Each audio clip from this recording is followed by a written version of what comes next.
Welcome to my Manushree Kannada vlogs. ಎಲ್ಲರೂ ಚೆನ್ನಾಗಿದ್ದೀರಾ ಅಂತ ಅನ್ಕೋತೀನಿ. ನಾನು ಇವತ್ತು ಬೆಳಗಿನ ತಿಂಡಿಗೆ ಮಶ್ರೂಮ್ ದಮ್ ಬಿರಿಯಾನಿ ಮಾಡ್ತಾ ಇದ್ದೀನಿ. ತುಂಬಾನೇ ಟೇಸ್ಟಿಯಾಗಿ ಅದ್ಭುತವಾಗಿ ಬರುತ್ತೆ ಅಂತಾನೆ ಹೇಳ್ಬೋದು ಈ ಬಿರಿಯಾನಿ ಮುಂದೆ ನಿಮ್ಗೆ ಯಾವುದೇ ರೀತಿಯಾದ ನಾನ್ ವೆಜ್ ಬಿರಿಯಾನಿ ತಿನ್ಬೇಕು ಅಂತ ಅನ್ಸೋದಿಲ್ಲ, ಅಷ್ಟು ತುಂಬಾನೇ ಚೆನ್ನಾಗಿರುತ್ತೆ ಬಿರಿಯಾನಿ. ಹಾಗೆ ಹೊರಗಡೆ ಬಿರಿಯಾನಿಗಿನ್ನ ಮನೇಲಿ ಮಾಡ್ಕೊಂಡು ತಿನ್ನೋ ಬಿರಿಯಾನಿ ತುಂಬಾನೇ ಚೆನ್ನಾಗಿರುತ್ತೆ. ಇದ್ರ ಜೊತೆ ನಿಮ್ಗೆ ಯಾವುದೇ ರೀತಿಯಾದ ರೈತ ಹಾಗೆ ಗ್ರೇವಿ ಏನು ಬೇಕಾಗಿಲ್ಲ, ಹಾಗೇನೆ ತಿನ್ಬೋದು. ಅಷ್ಟು ತುಂಬಾನೇ ಚೆನ್ನಾಗಿರುತ್ತೆ ಬಿರಿಯಾನಿ ಅಂತಾನೆ ಹೇಳ್ಬೋದು. ಈಗ ಕೆಲವರು ಶಿಷ್ಟಿ ಅಂತ ಹೇಳ್ಬಿಟ್ಟು ನಾನ್ ವೆಜ್ ತಿಂದಿರೋದಿಲ್ಲ, ಅವ್ರಿಗೆ ತಿನ್ಬೇಕು ಅಂತ ಅನ್ಸ್ತಾ ಇರುತ್ತೆ ಬಿರಿಯಾನಿನ. ಹಾಗಾಗಿ ಮನೇಲೇನೆ ಈ ರೀತಿ ಮಶ್ರೂಮ್ ದಮ್ ಬಿರಿಯಾನಿ ಸ್ವಲ್ಪ ಸ್ಪೈಸಿಯಾಗಿ ಚೆನ್ನಾಗಿ ಮಾಡ್ಕೊಟ್ರೆ ಅವ್ರಿಗಂತೂ ಇದ್ರ ಮುಂದೆ ಯಾವುದೇ ರೀತಿಯಾದ ನಾನ್ ವೆಜ್ ಬಿರಿಯಾನಿ ತಿನ್ಬೇಕು ಅಂತ ಅನ್ಸೋದೇ ಇಲ್ಲ. ಅಷ್ಟು ಅದ್ಭುತವಾಗಿ ತುಂಬಾನೇ ಚೆನ್ನಾಗಿರುತ್ತೆ ಅಂತಾನೆ ಹೇಳ್ಬೋದು. ಬನ್ನಿ ಇವಾಗ ಯಾವ ರೀತಿ ಮಾಡೋದು ಅಂತ ಹೇಳ್ಬಿಟ್ಟು ನಾನು ತೋರಿಸ್ಕೊಡ್ತೀನಿ.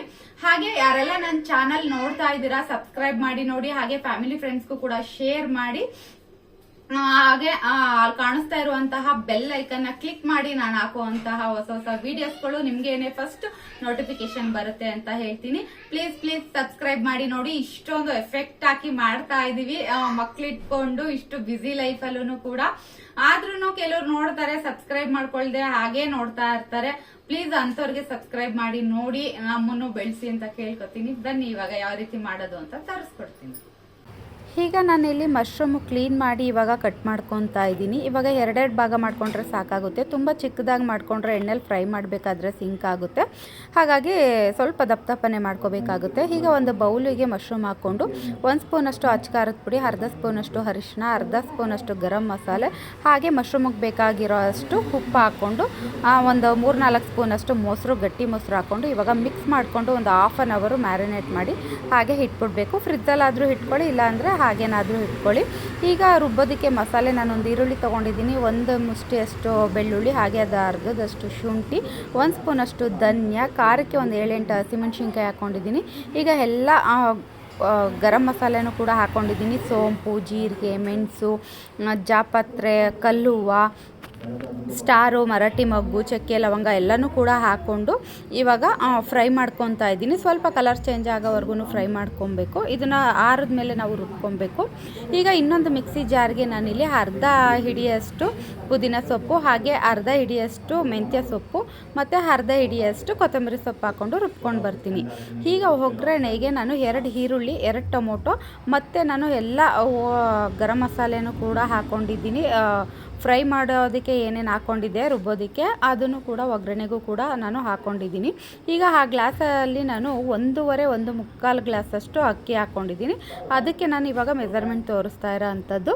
ಈಗ ಒಂದು ಎಣ್ಣೆ ಬಿಸಿ ಮಾಡೋಕೆ ಇಟ್ಕೊಂಡು ಅದಕ್ಕೆ ಕಸ್ತೂರಿ ಮೇಥಿ, ಹಾಗೆ ಇವಾಗ ಚಕ್ಕೆ, ಲವಂಗ, ಮೆಣಸು, ಸೋಂಪು, ಸ್ಟಾರು, ಮರಾಠಿ ಮೊಗ್ಗು ಅದನ್ನೆಲ್ಲನೂ ಕೂಡ ಒಗ್ಗರಣೆಗೆ ಹಾಕ್ಕೊತಾ ಇದ್ದೀನಿ. ಇವಾಗ ಏನೇ 2 ಈರುಳ್ಳಿ ಹೆಚ್ಚಿಟ್ಕೊಂಡಿದೆ ಅದನ್ನು ಕೂಡ ಸ್ವಲ್ಪ ಕಲರ್ ಚೇಂಜ್ ಆಗೋವರೆಗೂ ಕೂಡ ಫ್ರೈ ಮಾಡ್ಕೊತಾ ಇದ್ದೀನಿ. ಇವಾಗ ಮಸಾಲೆ ನಾನು ಹುರಿದು ರುಬ್ಬಿಟ್ಕೊಂಡಿದ್ದೀನಲ್ಲ ಅದನ್ನು ಕೂಡ ಇವಾಗ ಹಾಕ್ಕೊಂಡು ಸ್ವಲ್ಪ ಹೊತ್ತು ಫ್ರೈ ಮಾಡಿಕೊಂಡ್ರೆ ಸಾಕಾಗುತ್ತೆ. ಯಾಕಂತಂದರೆ ಎಣ್ಣೆಲಿ ಫ್ರೈ ಮಾಡಿರೋದ್ರಿಂದ ತುಂಬ ಹೊತ್ತೇನು ಫ್ರೈ ಮಾಡೋ ಅವಶ್ಯಕತೆ ಇಲ್ಲ. ಒಂದು 2-3 ಸೆಕೆಂಡ್ ಫ್ರೈ ಮಾಡಿಕೊಂಡ್ರೆ ಸಾಕಾಗುತ್ತೆ. ಇವಾಗ ಸ್ವಲ್ಪ ಅರಿಶಿನ ಪುಡಿನೂ ಹಾಕ್ಕೊಂಡು ಹಾಗೆ ಫ್ರೈ ಮಾಡಿಕೊಂಡೆ. ಇವಾಗ ನಾನು ಏನು ಸೊಪ್ಪು 3 ಥರ ಸೊಪ್ಪು ರುಬ್ಬಿ ಇಟ್ಕೊಂಡಿದ್ದೀನಲ್ಲ ಅದನ್ನು ಕೂಡ ಹಾಕ್ಕೊಂಡು ಇವಾಗ ಚೆನ್ನಾಗಿ ಸೊಪ್ಪೊಂದು ಸ್ಮೆಲ್ ಹೋಗೋವರೆಗೂ ಕೂಡ ನಾವು ಎಣ್ಣೆಲಿ ಚೆನ್ನಾಗಿ ಫ್ರೈ ಮಾಡ್ಕೊಬೇಕು. ಅದು ಫ್ರೈ ಆದ ನಂತರ ಇವಾಗ ಟೊಮೊಟೊ ಹೆಚ್ಚಿಟ್ಕೊಂಡಿರೋಂಥ ಟೊಮೊಟೊನೂ ಕೂಡ ಹಾಕ್ಕೊಂಡು ಅದು ಸಾಫ್ಟ್ ಆಗೋವರೆಗೂ ಕೂಡ ನಾವು ಎಣ್ಣೆಲಿ ಬಾಡಿಸ್ಕೋಬೇಕಾಗುತ್ತೆ. ಅದಾದಮೇಲೆ ಇವಾಗ ಮಶ್ರೂಮ್ನು ಕೂಡ ಹಾಕ್ಕೊಂಡು ಆ ಮಸಾಲೆ ಜೊತೆಲಿ ಒಂದು 5 ನಿಮಿಷ 10 ನಿಮಿಷ ಹಾಗೇ ಚೆನ್ನಾಗಿ ಫ್ರೈ ಮಾಡ್ಕೊಬೇಕಾಗುತ್ತೆ. ಮಸಾಲೆ ಎಲ್ಲನೂ ಕೂಡ ಮಶ್ರೂಮ್ಗೆ ಇಟ್ಕೊಬೇಕು. ಅಲ್ಲಿವರೆಗೂ ಸ್ವಲ್ಪ ಒಂದು 5-10 ನಿಮಿಷ ಫ್ರೈ ಮಾಡಿಕೊಂಡ್ರೆ ಸಾಕಾಗುತ್ತೆ. ಇವಾಗ ಒಂದು ಪ್ಲೇಟ್ ಮುಚ್ಚಿಟ್ಬಿಡ್ತೀನಿ, ಅದು ಮಸಾಲೆ ಎಲ್ಲ ಒಂದಕ್ಕೊಂದು ಅಂಟ್ಕೊಳ್ಳಿ. ಇವಾಗ ನೋಡಿ ಕುದೀತಾ ಇದೆ. ಒಂದು 5-10 ನಿಮಿಷ ಆದರೆ ಸಾಕು ಮಸಾಲೆ ಜೊತೆಗೆ ಮಶ್ರೂಮ್ ಈ ರೀತಿ ಕುಕ್ ಆದರೆ. ನೋಡ್ತಾ ಇರ್ಬೋದು ಈಗಲೇ ಗಮ್ ಅಂತ ಸ್ಮೆಲ್ ಬರ್ತಾ ಇದೆ, ಬಿರಿಯಾನಿ ಸ್ಮೆಲ್ಲು ಆಲ್ರೆಡಿ. ಇವಾಗ ನಾನು 1.5 ಲೋಟದಷ್ಟು ಅಕ್ಕಿ ತೊಗೊಂಡಿದ್ದೆ. ಈಗ 3 ಗ್ಲಾಸಷ್ಟು ನಾನು ನೀರು ಹಾಕ್ಕೊತಾ ಇದ್ದೀನಿ. ರುಚಿಗೆ ತಕ್ಕಷ್ಟು ಉಪ್ಪು ಹಾಕ್ಕೊಂಡು ಇವಾಗ ಒಂದು ಕುದಿ ಬರೋವರೆಗೂ ಹಾಗೆ ಮುಚ್ಚಿಟ್ಬಿಡ್ತೀನಿ. ಈಗ ಕುದಿ ಬಂದಮೇಲೆ ಇವಾಗ ಅಕ್ಕಿ ಏನು ನಾನು ತೊಳ್ಕೊಂಡು ಎತ್ತಿಟ್ಕೊಂಡಿದ್ದೆ ಅದನ್ನು ಕೂಡ ಹಾಕ್ಕೊತಾ ಇದ್ದೀನಿ. ಈಗ ಕುಕ್ಕರ್ ಏನು ಮುಚ್ಚೋ ಅವಶ್ಯಕತೆ ಏನಿಲ್ಲ, ಹಾಗೇ ನಾನು ದಮ್ ಬಿರಿಯಾನಿ ಮಾಡ್ತಾ ಇರೋದ್ರಿಂದ ಹಾಗೇ ಒಂದು ಪ್ಲೇಟ್ ಮುಚ್ಚಿಟ್ಬಿಟ್ರೆ ಸಾಕಾಗುತ್ತೆ. ನೋಡಿ ಈಗ 3/4% ಆಗಿದೆ ಬಿರಿಯಾನಿ.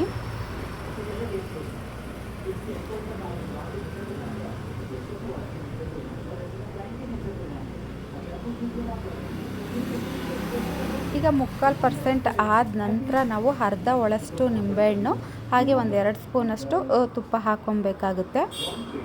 ಇವಾಗ ತುಂಬ ಸಣ್ಣ ಹುರಿನಲ್ಲಿ ನಾವು ಇದನ್ನು ಇಟ್ಕೊಬೇಕಾಗುತ್ತೆ. ಇವಾಗ ಇದ್ರ ಮೇಲೆ ಒಂದು ತವಾ ಇಟ್ಬಿಟ್ಟು ಅದ್ರ ಮೇಲೆ ಒಂದು ಭಾರವಾಗಿರೋದ ವಸ್ತುನ ಇಟ್ಬಿಟ್ರೆ ಒಂದು 5 ನಿಮಿಷ ಹಾಗೆ ದಮ್ ಕಟ್ಟಾಗಿ ಬಿಟ್ಬಿಟ್ರೆ ಸಾಕಾಗುತ್ತೆ. ಒಂದು 6-7 ನಿಮಿಷ ಬೇಕಾಗುತ್ತೆ.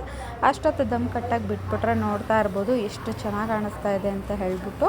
ಮಶ್ರೂಮ್ ದಮ್ ಬಿರಿಯಾನಿ ತುಂಬಾ ಚೆನ್ನಾಗಿ ಬಂದಿತ್ತು ಅಂತಲೇ ಹೇಳ್ಬೋದು. ನೋಡ್ತಾ ಇರ್ಬೋದು. ನೀವು ಮನೆಯಲ್ಲಿ ಯಾವ ರೈಸು ಯೂಸ್ ಮಾಡ್ತೀರೋ ಅದೇ ರೈಸನ್ನು ನೀವು ಹಾಕ್ಕೊಂಡು ಕುಕ್ ಮಾಡ್ಕೊಬೋದು. ಅದೇ ರೈಸ್ ಹಾಕಬೇಕು ಇದೇ ರೈಸ್ ಹಾಕಬೇಕು ಅಂತ ಏನಿಲ್ಲ. ಯಾವ ರೈಸ್ ಯೂಸ್ ಮಾಡ್ತೀರೋ ಆ ರೈಸ್ ಹಾಕ್ಕೊಂಡು ನೀವು ಕುಕ್ ಮಾಡಿಕೊಂಡ್ರೆ ತುಂಬಾ ಚೆನ್ನಾಗಿ ಬರುತ್ತೆ ಅಂತಲೇ ಹೇಳ್ಬೋದು. ಇವಾಗ ರೆಡಿ ಆಯಿತು. ಇವಾಗ ನಮ್ಮ ಮಗುಗೆ ತಿನ್ನೋದಕ್ಕೆ ಫಸ್ಟು ಅವನಿಗೆ ಕೊಟ್ಬಿಡ್ಬೇಕು. ಈಗ ನೋಡಿ ಎಷ್ಟು ಚೆನ್ನಾಗಿ ಬಂದಿದೆ ಅಂತ ಹೇಳ್ಬಿಟ್ಟು. ಇದಕ್ಕೆ ಯಾವುದೇ ರೀತಿಯಾದ ರಾಯ್ತ ಬೇಕಾಗಿಲ್ಲ.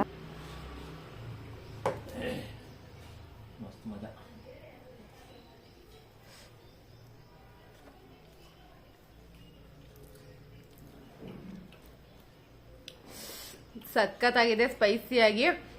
ಹಾಗೆ ನೀವು ಕೂಡ ಮಿಸ್ ಮಾಡ್ದೇನೆ ನಿಮ್ಮ ಮನೇಲಿ ಒಂದ್ಸಲ ಟ್ರೈ ಮಾಡಿ, ತುಂಬಾನೇ ಚೆನ್ನಾಗಿ ಬಂದಿದೆ. ಹಾಗೆ ಯಾರೆಲ್ಲ ನನ್ನ ಚಾನಲ್ ನೋಡ್ತಾ ಇದ್ದೀರಾ ಸಬ್ಸ್ಕ್ರೈಬ್ ಮಾಡಿ ನೋಡಿ. ಹಾಗೆ ಫ್ಯಾಮಿಲಿ ಫ್ರೆಂಡ್ಸ್ಗೂ ಕೂಡ ಶೇರ್ ಮಾಡಿ. ಮತ್ತೆ ನಾನು ನೆಕ್ಸ್ಟ್ ವಿಡಿಯೋದಲ್ಲಿ ಸಿಗ್ತೀನಿ. Thank you.